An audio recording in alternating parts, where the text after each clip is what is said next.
Kita lanjutkan agenda kita, rapat pleno terbuka, rekapitulasi hasil penghitungan perolehan suara tingkat nasional. Saya Agus Yunanto, saksi dari Paslon 01. Qadarullah, saya diamanahkan oleh Timnas untuk menjadi sekretaris untuk tim pemenangan luar negeri. Jadi ini memang pas untuk saya hadir di forum ini. Saya menggarisbawahi tadi apa yang disampaikan oleh Pak Ketua KPU bahwa Sirekap itu sebagai alat bantu. Itu ya Pak Asim ya. Kemudian tadi Ibu dari Bawaslu juga menyampaikan bahwa yang akan digunakan adalah C1 hasil.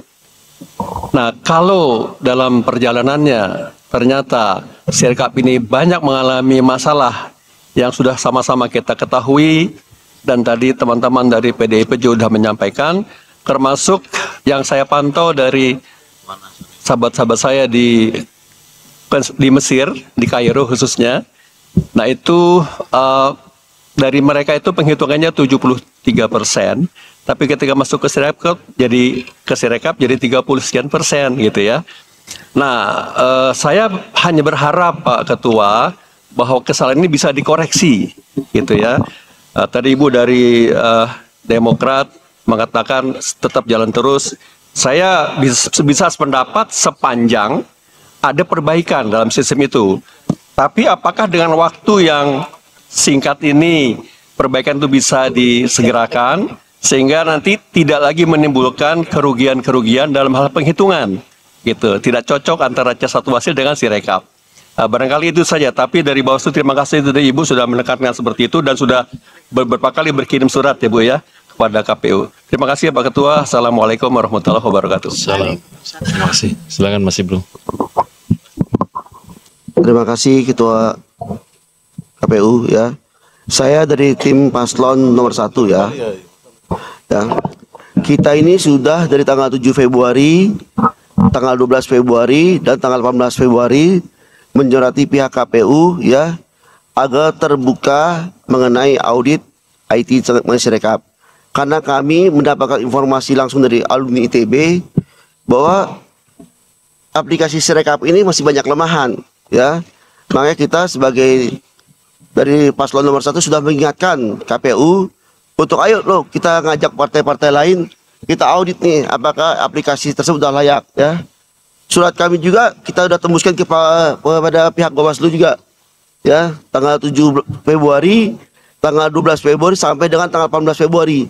Ya, apa yang kita khawatirkan ternyata terjadi akibat Sirekap itu kan. Banyak teman-teman saya juga dari Paslon nomor 1 dari koalisi pendukung jadi gila suaranya itu. Dari 20.000 suara tinggal 500. Dari 281.000 suara jadi 0. Itu akibat aplikasi Sirekap. Seolah-olah aplikasi tersebut bermain-main. Ya, saya juga pernah di Kabupaten Pathlawang pakai aplikasi e-vote Pak, pemilihan kepala desa. Itu harusnya dan aplikasi Sirekap itu benar kata Perindo tadi. Harusnya lebih cepat Pak ya, bukan malah lebih lambat. Harusnya lebih akurat, bukan malah lebih aut-autan. Kan bisa Pak, di aplikasi tersebut kita bikin sistem bug. Karena DPT 300, di close saja angka 300 buat DPT. Tapi nyatanya di lapangan bisa sampai 1.500.000, 800.000, 500.000. Nah, saya dari tim Paslon nomor 1 mempertanyakan Pak, kenapa surat-surat kita tanggal 7, tanggal 12, dan tanggal 18 atas nama Tim Hukum Nasional Amin nggak pernah dibalas sama sekali Pak. Itu aja, terima kasih. Silakan. Izin Ketua. Terima kasih, langsung saja. Yang tentang Sirekap ini mungkin begitu banyak yang sudah disampaikan tentang kekurangan, namun juga saya melihat sisi positifnya tetap ada. Jadi sebenarnya data-data di tengah kesulitan mencari data, terutama C hasil, C salinan itu, keberadaan Sirekap tetap ada. Hal positifnya membantu sebagai alat bantu data pembanding. Nah, hanya ingin saya tanyakan, ini punya target nggak bisa 100%-nya kapan? Karena harusnya ini secepatnya 100%, karena logikanya tadi IT yang harusnya membuat shortcut percepat, ini kok udah plus berapa, belum 100%. KPU sendiri punya target ini bisa 100% kapan? Tetapi tetap statusnya sebagai alat bantu. Buat kami di lapangan caleg-caleg ini data pembanding. Misalkan sebenarnya seharusnya Sirekap ini sudah datanya harus 100% sebelum rapat pleno kecamatan, karena sangat dibutuhkan data pembanding untuk bahan baku di pleno kecamatan. Namun ini udah mau rapat pleno kabupaten belum 100%. Kalaupun ini adalah statusnya data pembanding, seharusnya KPU punya target di bawah itu 100%-nya kapan. Mungkin itu. Biar juga tidak menjadi negative thinking, ini ngapain Sirekap kok belum 100%, ini datanya ada yang disembunyikan kah, untuk diapakah, untuk dimainkan kah, untuk di apa, olah kah, atau apa. Saya kira itu membantu menjawab pertanyaan-pertanyaan liar. Terima kasih. Baik, terima kasih Bapak Ibu.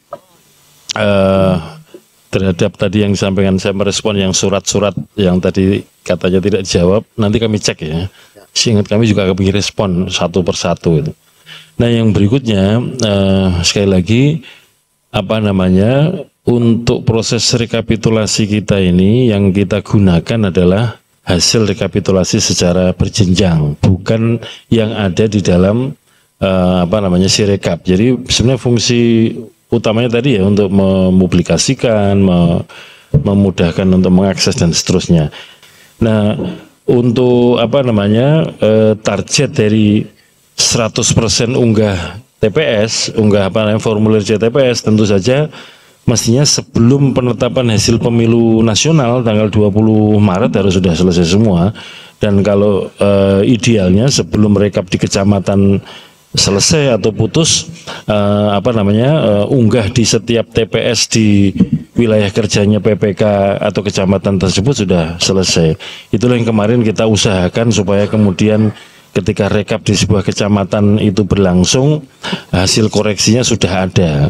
Itu targetnya ya. Namun demikian sekali lagi untuk memudahkan dan juga tidak merepotkan kita semua dalam konteks pleno rekap secara berjenjang ini, yang kita gunakan adalah hasil laporan formulir rekapitulasi dari masing-masing tingkatan. Dalam hal ini kalau luar negeri adalah oleh teman-teman PPLN, dan kemudian dari provinsi nanti yang disiapkan oleh KPU provinsi. Dan fungsi publikasinya misalkan ya seperti formulir di hasil masing-masing kecamatan juga tentukan kami unggah atau kami publikasikan di Sirekap. Tetapi kalau memang kemudian fungsi Sirekap ini di soal masalah digunakan untuk forum ini, kan memang tidak digunakan sebagai alat bantu untuk rekapitulasi secara berjenjang ya. Kita gunakan memang formulir-formulir yang bahwa atau disiapkan oleh masing-masing penyelenggara pemilu baik di luar negeri, PPLN maupun KPU provinsi. Jadi sekali lagi di forum ini nanti yang akan kita gunakan apa yang dibawa oleh teman-teman PPLN, termasuk nanti pada gilirannya setelah KPU provinsi masuk atau begitu masuk di dalam forum, yang akan kita gunakan adalah formulir di hasil tingkat KPU provinsi. Saya kira demikian, dan